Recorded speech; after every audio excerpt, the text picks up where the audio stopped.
Hello guys, welcome to my channel RS action. आज मैं अपने साथ रिडेम्पशन ऑफ लव का लास्ट पार्ट एक्सप्लेन करने वाली हूँ। हमने पिछले पार्ट में देखा था, फाइनली सब कुछ सही हो गया था। विभूषण, हमारे वांगशन और कांसे सरना और उसके हस्बैंड सब लोग वहाँ से वैनिश हो चुके थे। लैनी बहुत उदास थी, बहुत रो रही थी। अब आगे, अब ऐसे ही लगभग पूरा 1 साल बीत चुका था, पर आज लैन का बिना पूरा सजा हुआ था, पूरा सजा हुआ था। पूरे चारों तरफ सिर्फ जगमगा रही थी, लैंटर्न चल रही थी, पूरा लाल तरह के अंदर लाल तरीके से, यानी कि पूरा लाल लाल लग रहा था। सब लोग बहुत हंसी खुशी बातें कर रहे थे, सब कुछ देख रहे थे। लैन कोरन सबको स्वागत कर रहे थे। लैनी तो किचन में चली गई थी, वो सबको ऑर्डर कर रही थी कि ऐसा खाना बनाओ, ये बनाओ, वो बनाओ, चीख रही थी। और बस एक कमरे में एक इंसान पूरा लाल जोड़े में हानलान हानपू में तैयार हो रहा था। बहुत हैप्पी थे, सब हैप्पी थे। अब सब एक हाल में इकट्ठा हुए थे। वहाँ पर जो एंसिस्टर है वो बुलाते हैं, जो एल्डर है, जो शादी करा रहे थे, उन्होंने बुलाया ग्रूम को। तो वहाँ पर एक लंबा चौड़ा इंसान चल के आ रहा था और उसके बाद वो अपने सामने देखता है। सामने उसके मदर फादर यानी कि लैन कोरेन दोनों खड़े हुए थे और उसके बाजू में जियांग फैनमियन और मैडम यू खड़े थे। थोड़ी देर बाद ब्रेक की भी अनाउंस होती है, तो वहाँ पर एक प्यारी सी एक लड़की चल के आ रही थी। वो उस गुरु के पास आकर खड़ी हो गई थी और लैनी की आंखों से आंसू आ गए थे। वो सिर्फ देख रही थी मुस्कुराते हुए। तभी वहाँ पर ना एकदम से एक लाइट जैसा अपीयर होता है।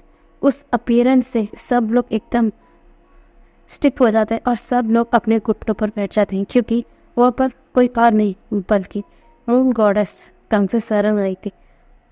तो उनको रेस्पेक्ट तो सबको देना पड़ेगा ना। तो सब लोग अपने घुटनों पर थे और उनके साथ में उनके हस्बैंड वे चांग से भी खड़े हुए थे। सब लोग देख रहे थे। तभी कांसे सरन बोलती उठो, ऐसा बोलते हैं तो सब लोग उठ जाते हैं। लैनी तोड़ के जाती है, वे चांगसे को हक कर लेते, बोलते गगा अब कितने दिन बाद आए, फाइनली अब आ गए, ऐसा बोलती है और स्मरण करती है। तो वे चांगसे भी स्मरण करता है, उसके बालों को सहलाता है। कि बालों को सहलाते हुए बोलता है हाँ मैं आ गया, तुम कैसे हो, ऐसा बोलकर बातें कर रहे थे। सब लोग देख रहे थे। लैन कोरेन बोलता है अच्छा तुम्हारा दोस्त मैं हूँ, मेरे वजह से तुम लैनी को जानती हो, पर देखो आज तुम लैनी से बात कर रही हो, मुझसे नहीं, ऐसा लैन कोरेन बोलते हैं। तो लैन कोरेन की बात सुनकर वे चांग से स्माइल करते हैं, उसके पास जाते हैं, उनसे बात करते हैं। फेनमियन भी बात करते हैं। मैडम यू देख रही थी, वो कुछ नहीं बोलती है, वो सिर्फ देखते हैं। पर जिन गुआंगशन बहुत उदास थे, अपने आप में दुखी थे या बोलो नाराज थे। उनकी बेवकूफ़ बेटी की गलती की वजह से क्या हो गया, उनका पूरा क्लान एकदम ठप हो गया। उनकी बेटी की गलती की वजह से कितना कुछ हो चुका था। अब सब लोग जिन क्लान को इतना बराबर भी नहीं मानते, सब कुछ उनकी बेटी की वजह से हुआ। उनकी बेटी बेवकूफ़ बेटी लैन वांगची से हटकर अगर लैन सिचन के ऊपर ध्यान दिया होता, आज वो इस लैन पुरन की पद में होती। वो भी तो यही बनना चाहती थी ना, लैन पुरन बनना चाहती थी, पूरा लैन क्लैन के ऊपर राज करना चाहती थी। वो बेवकूफ़ लड़ी लैन वांगची से हटकर आज लैन सिचन की तरफ देखती, तो आज जियांग यानी की जगह वो लेती। हाँ, हमारे लैन सिचन की शादी जियांग यानी से हो रही थी, तो वो गुस्सा थे, वो कुछ कह नहीं पा रहे थे, क्योंकि उनकी कुछ इतना ज़्यादा पावर भी नहीं है जो वो जियांग और लैन के खिलाफ कुछ बात कर सके। और ऊपर से उनकी बेटी ने जो कांड किया, उसके चलते तो मून गार्डस तक गुस्से में है, वो कुछ नहीं कर सकते, इसलिए वो शांत खड़े हुए देख रहे थे। सब लोग वहाँ पर सब लोग खुश थे कि शादी हो रही है, इसलिए सब लोग देख रहे थे। तभी ना वहाँ पर और एक लाइटनिंग अपीयर होती है। वहाँ पर वेग और हमारा वांग जी ये दोनों खड़े हुए थे। उसे ना सब लोग देख रहे थे। लैन कुरैन कांग्से सर वे चाँद से सब लोग वहाँ पर जो भी खड़े थे सब लोग देख रहे थे। लैनी की आंखों से आंसू आ गया था। उन्होंने सोचा कि हाँ, उस दिन के बाद वो कभी भी अपने बेटे को नहीं मिल पाएंगे। पर सब कुछ अचानक सब कुछ ठीक हो गया। अपना छोटा सा फ्लैशबैक दिखाया जाता है उसके बाद क्या हुआ था। हाँ, एंसेस्टर गार्ड ने तो बुला लिया था सबको वहाँ पर हेवन पर, तो सब लोग चले गए थे। जब एंसेस्टर गार्ड ने पहले विभूषण और वांगजी को देखा तो उन्होंने बोला कि हाँ वंचन, आपको अपने पद पर लौटना होगा। हाँ, हालांकि आप कांग्से सन यहाँ का मून गॉडेस है, फिर भी आप सबके उनके ऊपर आप यहाँ का एम्परेयर हो, तो आपको यहाँ पर सब कुछ देखना होगा। तो वांगजी ने कुछ नहीं कह रहा था। तभी एंसेस्टर गार्ड बोलते हैं, कांग्से, मैंने कितने बार कहा तुम यहाँ पर उन्हें कैसे लेके आ सकते हो? वो एक साधारण मॉर्टल है, तुम उन्हें कैसे लेके आ सकते हो? तभी विभूषण ना अपने घुटनों पर बैठ जाता है। बोलता है, एंसेस्टर गार्ड, मैंने आज तक आपसे कुछ नहीं मांगा। मेरा फेट जो भी था मैंने सब कुछ एक्सेप्ट किया। मेरे साथ जितना कुछ भी हुआ मैंने सब कुछ एक्सेप्ट किया। मैंने कोई भी शिकायत कुछ भी नहीं की। सब कुछ मेरा फेट सोचकर मैंने मान लिया। पर मैं चाहता हूँ कि मेरी मदर फादर एक साथ रहें। ये मेरी मदर फादर हैं। पिछली बार भी मैं अपनी मम्मी पापा के पास नहीं रह सका, बस इस बार मुझे मौका मिला है। पर मैं नहीं चाहता कि मेरी मदर फादर अलग हो जाए। उनकी गलती क्या थी? वो एक दूसरे से प्यार करते हैं। क्या ये हेवन की गुडनेस सिर्फ हेवन के ही लोगों से प्यार कर सकती? क्या वो साधारण मॉडल से प्यार नहीं हो सकता? क्या ये गुनाह है? प्यार करना गुनाह है क्या? बताओ गॉड, प्यार तो ऐसे ही हो जाता है। मेरी माँ को मेरे डैड से हो गई तो उनकी गलती क्या थी? मेरे फादर अच्छे थे ना, प्लीज़ उन्हें अलग मत कीजिएगा। ऐसे बोलकर वो मिन्नतें करता है। हाँ, ये तो सही है, सब लोग ना कुछ आज तक हेवन में हम क्या बोलते हैं एंसेस्टर गार्ड से मांगा है, पर विभूषण अपना फेट को उन्होंने आज तक एक्सेप्ट किया। वो कुछ भी शिकायत नहीं किया। उसका एक विश को तो उन्हें मानना ही पड़ेगा। तो वो एकदम आंखें बंद कर लेते हैं और बोलते हैं, ठीक है, तुम यही चाहते हो तो यही सही, ऐसा बोलते हैं। तो वे चांद से बहुत खुश हो जाते हैं। वो अपने बेटे की तरफ देखते हैं। कांग्से सरन बोलती, सच में गार्ड, आप अपने मान लिया ना, मेरा हस्बैंड मेरे साथ रह सकता है ना, ऐसा बोलता है। तो एंसेस्टर गार्ड बोलते हैं, हाँ, सच कहूँ तो मैं सिर्फ इसका टेस्ट ले रहा था कि तुम हेवन का गुडनेस। मैं देखना चाहा कि इसके मन में क्या लालच है, क्या उसकी वाइफ इतनी पावरफुल है, उसके मन में कोई बुरा ख्याल है या इरादा है। पर इसने कभी भी कुछ भी नहीं किया। तुम उसकी वाइफ हो, वो कुछ भी तुमसे मनवा सकता था। तुम उसके प्यार में पागल थी, वो तुमसे कुछ भी करवा सकता था, पर उसने नहीं किया। वो हमेशा तुम्हें अपने दायित्व जो तुम्हारा दायित्व है उसे निभाने के लिए कहा है। उसने कभी भी कोई शिकायत नहीं की कि तुम ज़्यादातर हेवन में रहती हो, मेरे साथ वक्त नहीं बिताती। तुम उसके साथ एक पल भी रहना, वो उसमें खुश हो जाता है। मैंने देखा मैं उसी वक्त एक्सेप्ट कर लिया था, क्योंकि ये सब कुछ ऐसा ही होना था। तो मैंने देखा, इसलिए वो यहीं पर रहेगा, तुम्हारा हस्बैंड और हेवन का तुम्हारा पार्टनर बन के रहेगा, ऐसा बोलते हैं। तो दोनों ना एक डीप बो करते हैं एंसेस्टर गार्ड को देखकर। तभी हमारा हवन जो यानी कि वांगजी बोलता है, गार्ड, मुझे आपसे कुछ बात करनी है। तो एंसेस्टर गार्ड बोलते हैं, मैं जानता हूँ कि तुम क्या बोलने वाले हो। तभी वांगजी बोलता है, आप सब कुछ जानते हैं गार्ड कि मैं क्या बोलने वाला हूँ, फिर भी मैं आपसे कहना चाहता हूँ। तभी एंसेस्टर गार्ड बोलता है, ठीक है, बोलो। वांगजी बोलता है, गार्ड, ये इस हेवन में इसकी पद और मुझे इस सब की जिम्मेदारी की वजह से, सब कुछ देखने की वजह से मैंने एक बार अपने बीइंग को खो दिया। मुझे यहाँ पर रूल नहीं करना है, किसी को नीचा नहीं दिखाना है। मैं अपना जिम्मेदारी निभाऊंगा। अब चाहते हैं ना कि हम दोनों एक साथ रहें, हम इन सबको अधिकृत करें, हम करेंगे। पर मैं हेवन में अभी नहीं रहना चाहता हूँ। यहाँ पर सिर्फ मेरा बुरा मेमोरी है, सिर्फ बुरे बुरे बुरे ख्याल में यहीं पर अपने विंग को मैंने खोया था। मैं इस हेवन पे तो बिल्कुल नहीं रह सकता।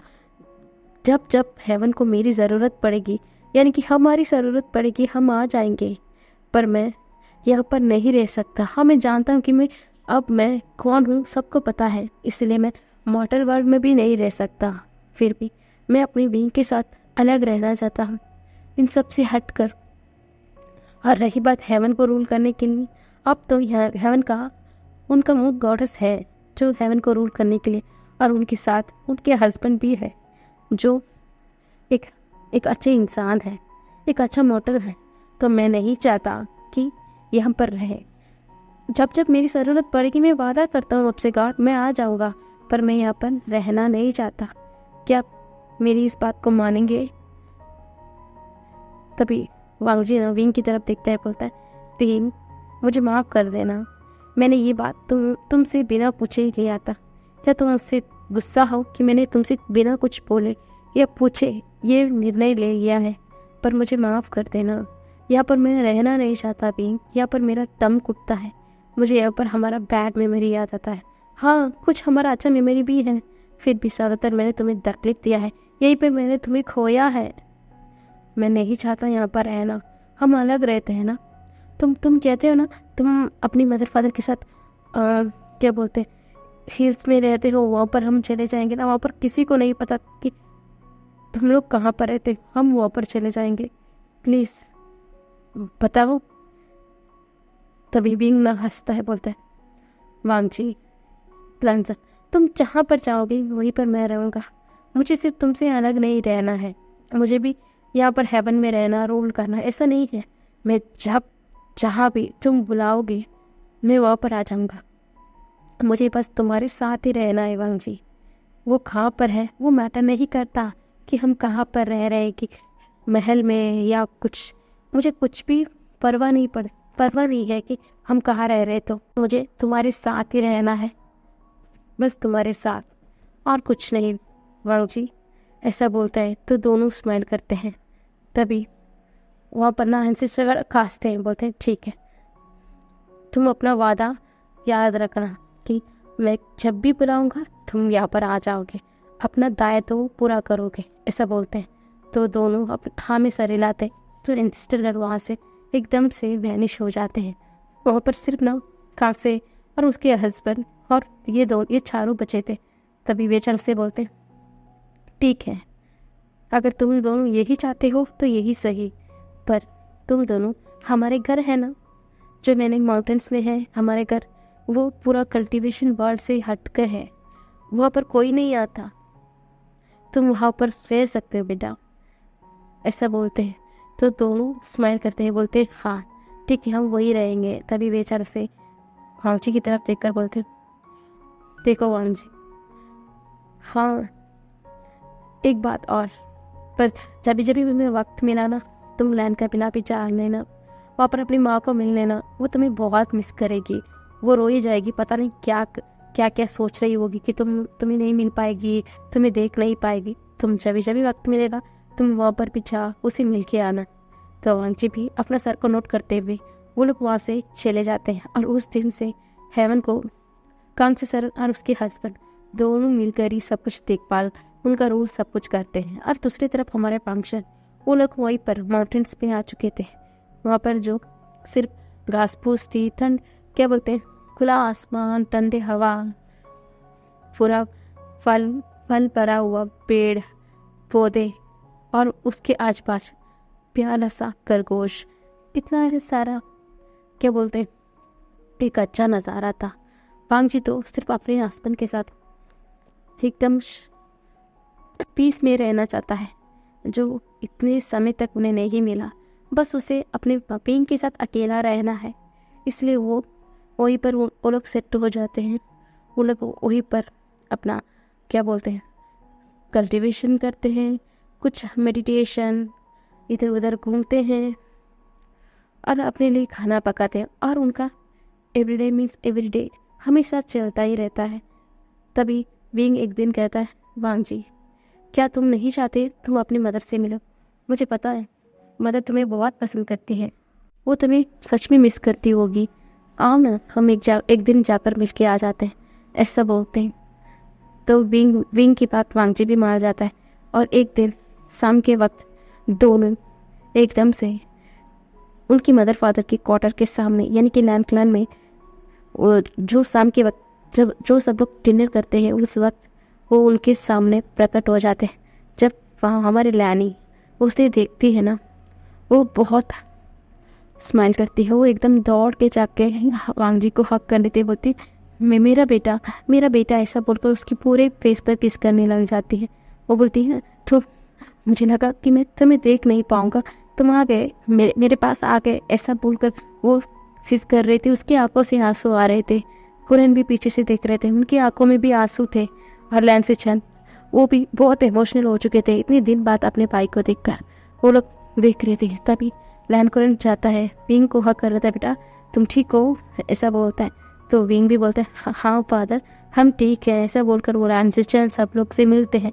सब लोग बोलते हैं हाँ आओ ना, सब लोग तुम सही वक्त पे आओ खाओ ना, ऐसा बोलकर सब लोग पहले डिनर करते हैं। उसके बाद विंग और वांगजी जो कुछ भी उस दिन हुआ था बता देते हैं। लानी बोलती है अच्छा हुआ, मुझे लगा कि वे ब्रदर कभी भी उनकी वाइफ के साथ रह नहीं पाएंगे, अच्छा हुआ, ऐसा बोलता है।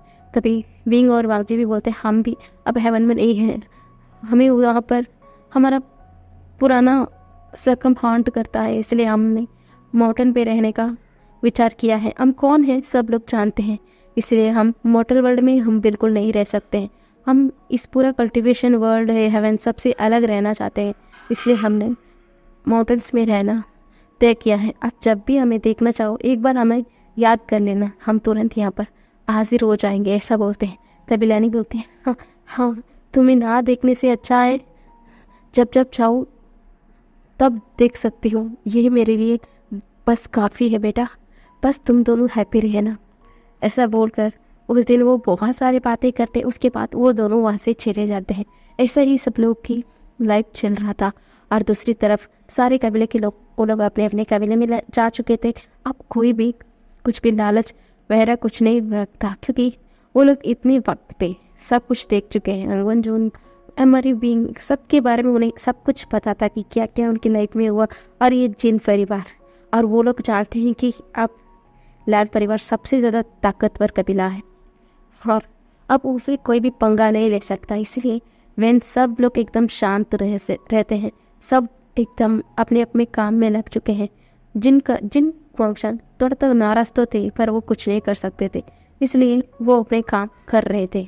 तभी लैनी ने सोचा कि वो कुछ समय बाद वो जियांग यानली से अपने बेटे की शादी करवाएगी। हाँ, उन्होंने इन समय में वो यानली को बहुत ज़्यादा अफसोस किया कि वो बहुत प्यारी लड़की थी, बहुत शांत सुलझी हुई लड़की थी, बहुत प्यारी थी। इसलिए उन्होंने चाहा कि उनके बड़े बेटे की शादी यानली के साथ ही।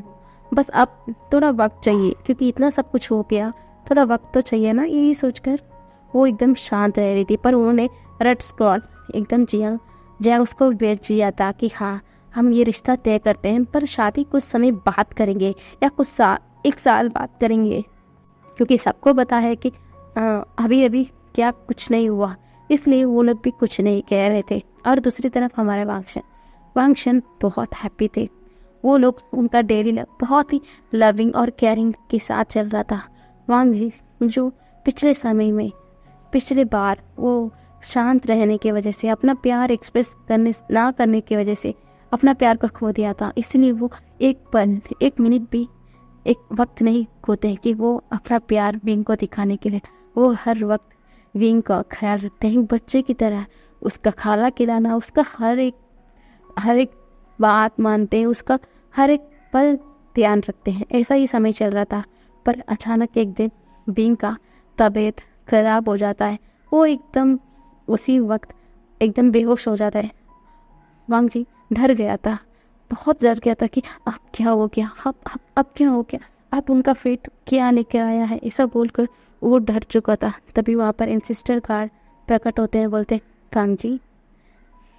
तभी वो एकदम 90 डिग्री वो करता है, बोलता है गार्ड ये क्या हुआ, अब हमारे साथ क्या लिखा है, अब हमारा अमर साथ क्या चाहता है ये फिट, ऐसा बोलकर वो रो रहा था। तभी सिस्टर गॉड हंसते हैं, बोलते नहीं, तुम्हें जितना सहना था सब कुछ तुम दोनों सह चुके हो, अब तुम दोनों का हैप्पी रहने का वक्त है। ये गुड न्यूज़ है। तुम नहीं जानते कि तुम दोनों क्या एनर्जी शेयर करते हो। तुम यंग हो और वो इन एनर्जी को शेयर करता है। हाँ, ये सच है कि दोनों टकराते हैं या कुछ अच्छा या बुरा होता है, और ये दो एक नई चीज़ का निर्माण करते हैं। तुम दोनों ने 12 कल्टिवेशन किया है ना, तो वांग जी का ना एकदम फेस एकदम रेड हो जाता है। वो अपना सर को नीचे झुकाते हुए बोलता है हाँ हाँ हाँ हाँ अगर। तभी बोलता है तुम दोनों की मिलन की वजह से एक नई जान उसके पोट में उसके कोप में पड़ रहा है। वो प्रेग्नेंट है भानु जी। ऐसा बोलते ही ना वांग जी एकदम फ्रीज हो जाता है। थोड़ी देर बाद उसे रियलाइज होता है कि गॉड ने क्या बोला है। वो एकदम खुश हो जाता है। उसकी आंखों से आंसू आ रहे थे। वो बोलता है हाँ, वो एक वरदान के साथ जन्म लिया है, ठीक है ना। तुम्हारा भी परिवार होगा, तुम भी अभी हैप्पीनेस डिजर्व करते हो। ऐसा बोलकर वो वहाँ से वैनिश हो जाते हैं। और ये बात काक्से सरन को भी पता चल जाती है, इसलिए वो अपने हस्बैंड के साथ वहाँ पर आ जाते हैं।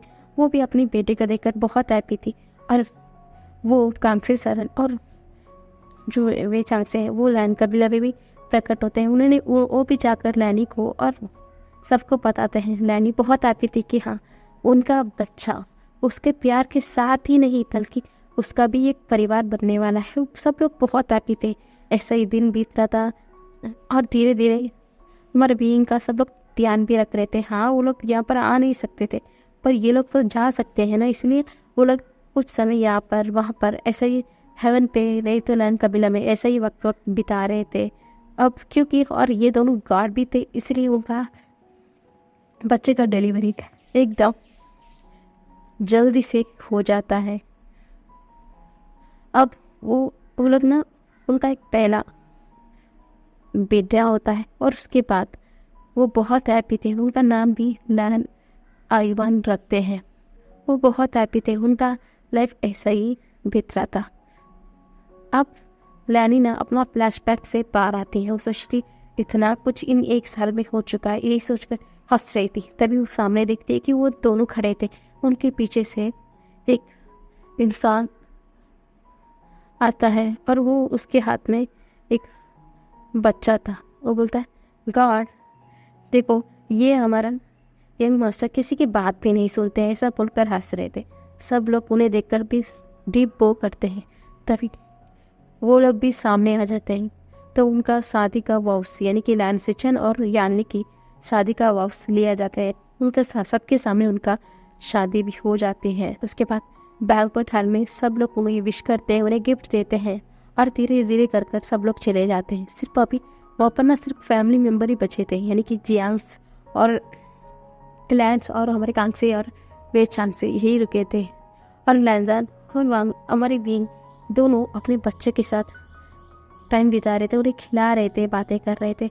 और सब लोग हमारे फाइनली जियांग्स भी अपने बेटे को अलविदा कहकर वहाँ से चले गए थे। सिर्फ अब कांगसे सरन और वे चांगसे थे। वो बोलते कि वी लैंजान बेटा तुम दोनों ना वहाँ भी आया करो ना, तुम हमारे पोते से मिलने भी नहीं देते। ऐसा बोलकर कांगसे क्या बोलती है, उस बच्चे को ले लेती है और बोलती है तुम जो भी करो, हमें अपने ग्रैंडसन चाहिए, हमें उसके साथ वक्त बिताना है। ऐसा बोलकर वो जाने ही वाली थी। तभी लैनी बोलती है अच्छा ये सही बात है, सिर्फ आप ही आपके ग्रैंडसन के साथ वक्त बिताओगी, तब मैं क्या करूँगी। तभी कांगसे हंसती है, बोलते ठीक है, मैं कुछ समय तक मैं उसके साथ खेलूँगी, मैं उसके बाद डायरेक्ट लैन कबीला आ जाऊँगी, ठीक है। मैं आपके पास भी बच्चों को रख कर चले जाऊँगी, आप भी उसके साथ टाइम बिताना। ऐसा बोलते हैं। तभी लैनी बोलती है हाँ हाँ ये ठीक है। ऐसा बोलकर दोनों बातें कर रहे थे। तभी विंग ना कुछ भी समझ नहीं पाता, ये उसका मदर फादर है, वो लोग उसके पेरेंट्स हैं, पर ये देखो ये लोग उसके बिना पूछे वो लोग ही डिसीजन ले लिया। ऐसा बोलकर वो सर को हिलाता है। वो उन दोनों के पीछे पड़ भी नहीं सकता, नहीं तो भी उन दोनों लेडी का गुस्सा से झेलना होगा उसे, इसीलिए वो चुप कर जाता है। और वो लैनी और कांग से दोनों हंसते हैं कि इन समय में उन दोनों की अच्छी तरीके से दोस्ती हो चुकी थी। वो लोग हंस रहे थे और वे चांग से और कांग से उस बच्चे को लेकर वैनिश हो चुके थे।